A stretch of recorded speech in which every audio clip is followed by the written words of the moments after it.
は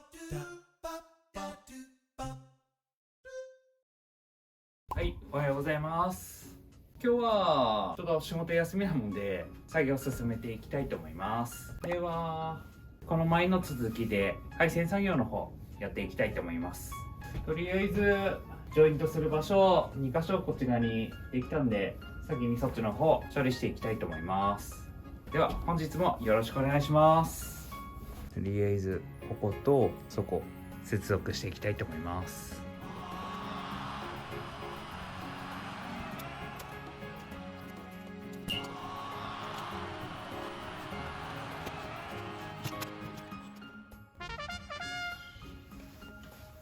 はい、次やっていきます。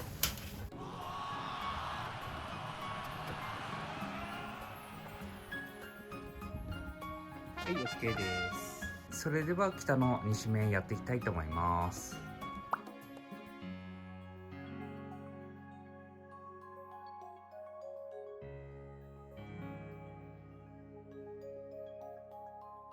はい、コンセントの方は引き終わったんで、今度はここスイッチこちらの方をやっていきたいと思います。スイッチの配線ですかね。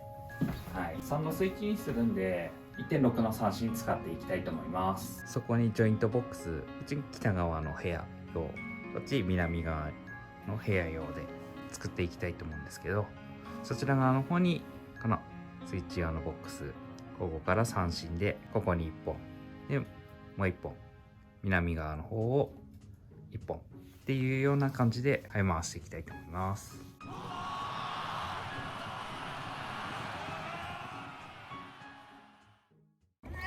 ジンクがお昼だよって呼びに来ましたね。じゃあ行くか。はいはい行くよ。先降りて。ほら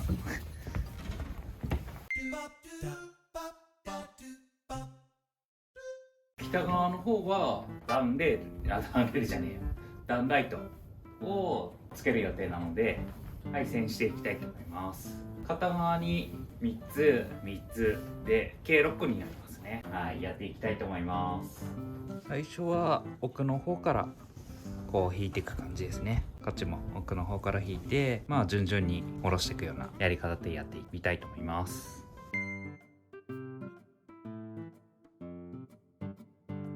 はい、配線作業やってたんですけど、ちょっと材料なくなったもんで買い出し行ってもらいダメですね。買い出しは夕方行くとして、こっちの針の方ですね、こちらの方やっていこうかなと思います。継ぎ手をやる感じになりますね。一応やる継ぎ手は金葉継ぎ手、今回はせいくんからいただいた角材ですね。こちらをもうちょい延長したいんで、継ぎ手でちょっと延長させてみたいと思います。でちょっと金葉継ぎ手難しいんですけどチャレンジしてみたいと思います。ではよろしくお願いします。はい、こんな感じですね。こういう風に残しのこっちいらない、こっちいらない、こっちいらない、こっちいらない、この上もいらないし、これもいらない、ここもいらない感じですね。でここは穴開けて、ここ残しですみたいな感じで刻んでいきたいと思います。もう片方もこんな感じで墨付けできましたね。このバッテンが落とすところですね。で丸は残すところという感じです。で横もこんな感じで、ここ落とすところ、ここ残すところみたいな感じです。ではやっていきます。じゃあ慎重にいってきます。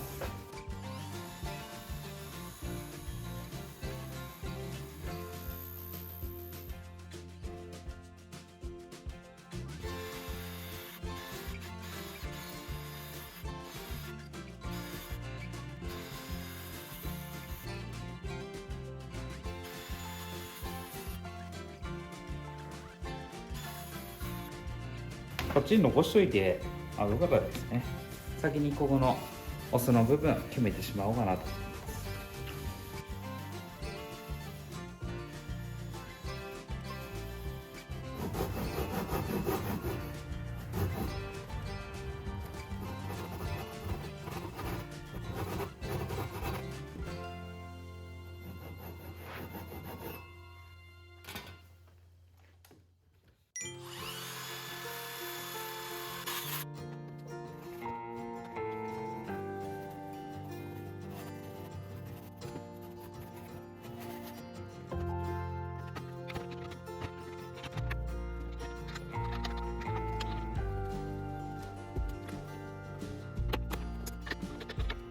い、だいぶ形になってきました。は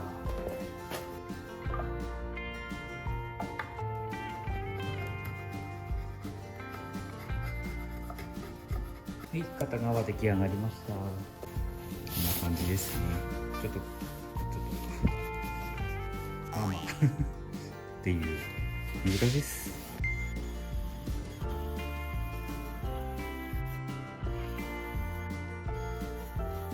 高さ出しはできてるんでカットしますね。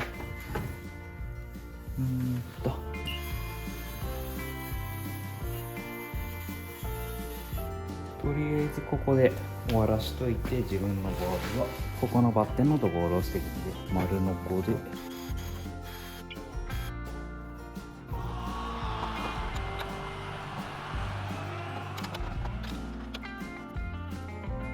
では穴開けですね。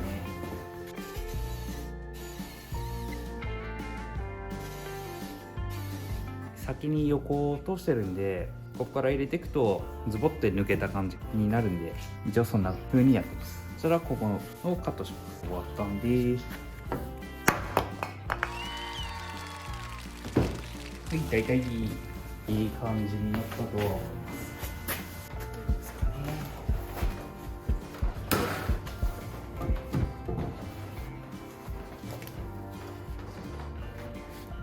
とりあえずよしとします。若干精度が悪いけど、まあよしとしよう。はい、それじゃあくさび作ってきます。なんか良さそうなやつあったんで、これ使おうと。くさびの方も墨付けしたんでカットしていきます。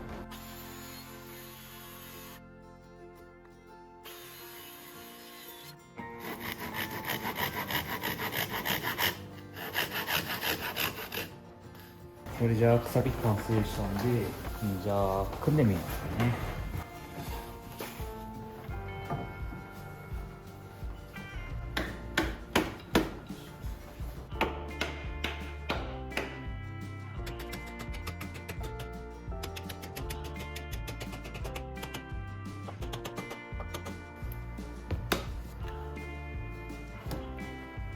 残した感じでカットします。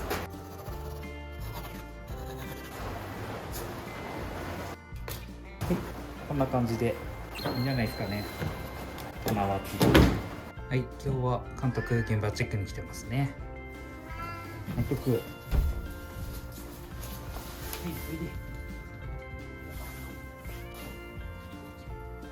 い、はい、監督、これから通し入れていきますよ。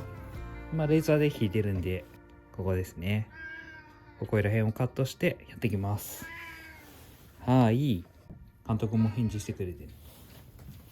はい、監督のチェックも終わったっぽいんで、とりあえずライン引いて刻んでいきます。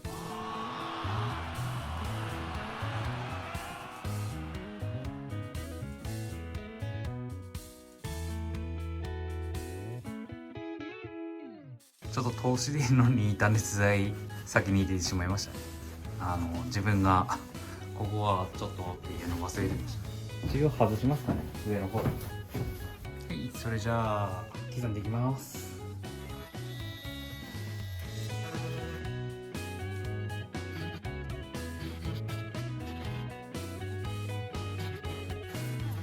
はい、今回はちょっと切り込み入れて1センチぐらい段差つけた後に小沢穴をつけましたね。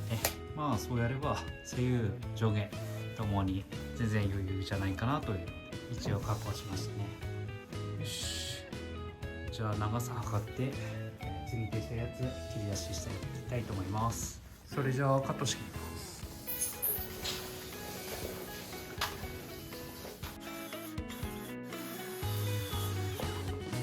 はい、小僧作りしますかね。とりあえず面でカットしてそこからやっていくような感じになります。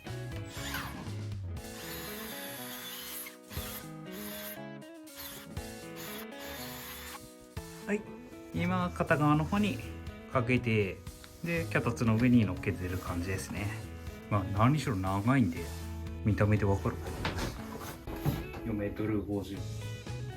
ウニが入りそうなんで叩き入れてみますか。はい、入れていきます。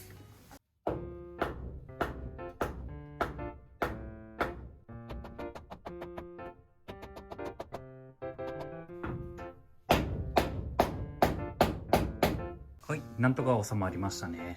あとはちょっと上から立派な針の部分から金物でつってっていう感じですね。こう釣り上げようかなと思います。はい、お疲れ様でした。今回しっかり針が入ったんでいいんじゃないかと思います。4メートル50ぐらいあったもんで金輪継ぎしてで延長したような形になりましたね。で奥の方もほぞ掘ってでしっかりと動かないようにやったので、あとビス止め、太いビスで止めてきますんでいいと思います。であと中央部分立派な針があるところで金物で吊り上げて固定しようと思うんで、だいぶしっかりと固定なると思いますね。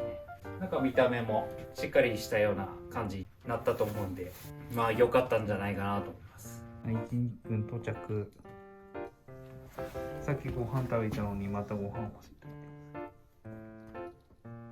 危ないよ。うん。もう佐藤さん、いいよ。はい、お疲れ様です。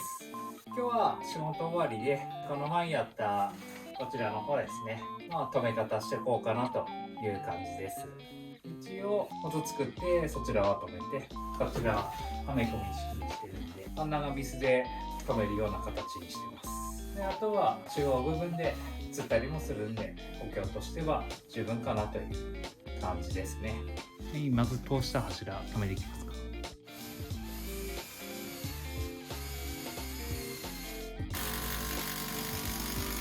はい、今度はこちらやっていきます。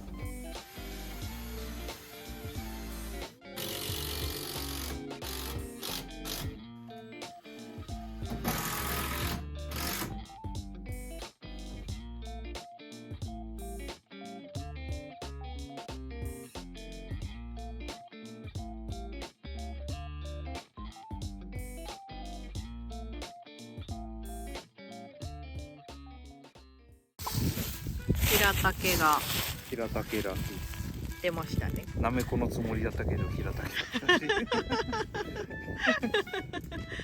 そうですね。どう見てもなめこじゃないね。よかったね、出て。香りがいい？めっちゃ綺麗。ああ、本当だ。はい、今日はですね、古民家で採れたこんにゃくとこんにゃく里芋を使って芋煮を作りたいと思います。で、まずはこんにゃくを作るところからですね、やっていきたいと思います。でまずはこんにゃく芋、これ洗った後なんですけど、ある程度皮を残しつつ一口大ぐらいに切ってミキサーで攪拌していきますね。ちんくんはね、私の後ろでずっとアピールして未使用よこせで。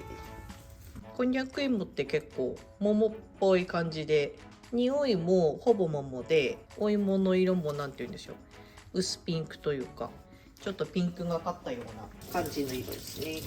これ素手で触るとめちゃめちゃ痒くなってかぶれるんで要注意です。はい、じゃあこんにゃく芋を洗ってミキサーに入れたので、50度のお湯をお芋の重量の 3.3 倍入れるそうなんですけど、今回の芋は 500g なので 1650cc ですね。半分ずつですね、やっていこうと思います。OK で、これが今混ぜ終わったこんにゃく芋ですね。はい、じゃあここからですね、これで40分放置になります。こんにゃくの待ち時間で下準備がだいぶ終わりました。あと里芋を皮むくために今茹でてるのを茹でたら皮むいていきます。こんにゃくはそろそろ40分経つので次の工程に進めますね。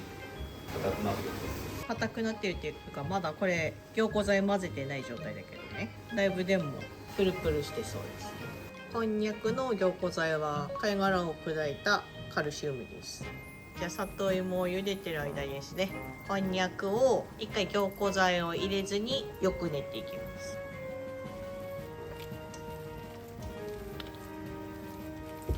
はい、じゃあこの水溶きカルシウムを入れてですね、1分で練り上げていきます。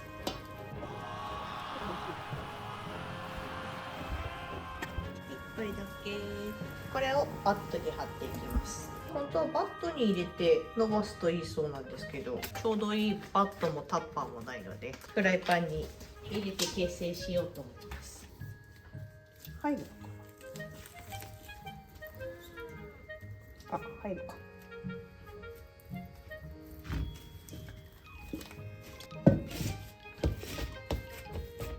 で、ここで水つけながらやってあげると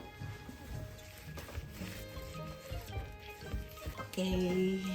あとはこの形に形成したこんにゃくを20分ぐらい放置してから3、40分煮たらこんにゃくの完成になります。結構気の長い作業ですよね。じゃあ20分放置したこんにゃくですね、使いやすいサイズに切っていきます。まずこれが剥がれるのかも。あ、剥がれた。今回さ、直樹さん、タッパーとかがないからさ、なるこんにゃくがね、ほど。ボール状になったと。丸いんですよ。フライパンの形になって適当なサイズに切って茹でるという。よし、OK。じゃあこれですね、40分茹でていきます。したら牛肉も入ったんで、古民家で採れたきのことネギですね、椎茸と平茸入ってます。これを入れていきます。入るかな。溢れそうじゃない？いいです。じゃあこれで手作りこんにゃくの芋煮完成です。はいはい、じんくん。装飾なような、国産牛だから贅沢なような、贅沢ですね。材料はね、こんにゃくね。プリプリ。おお、す歯ごい。ごたえもいいし、味もいい。お味がいいね。おお、じゃあ作った甲斐がありましたね。やっぱ違うね。おお。で、デジンク。真っ暗にしてんの。直樹さんの足真っ暗。臭くないもんね。我慢してんの？臭くないな。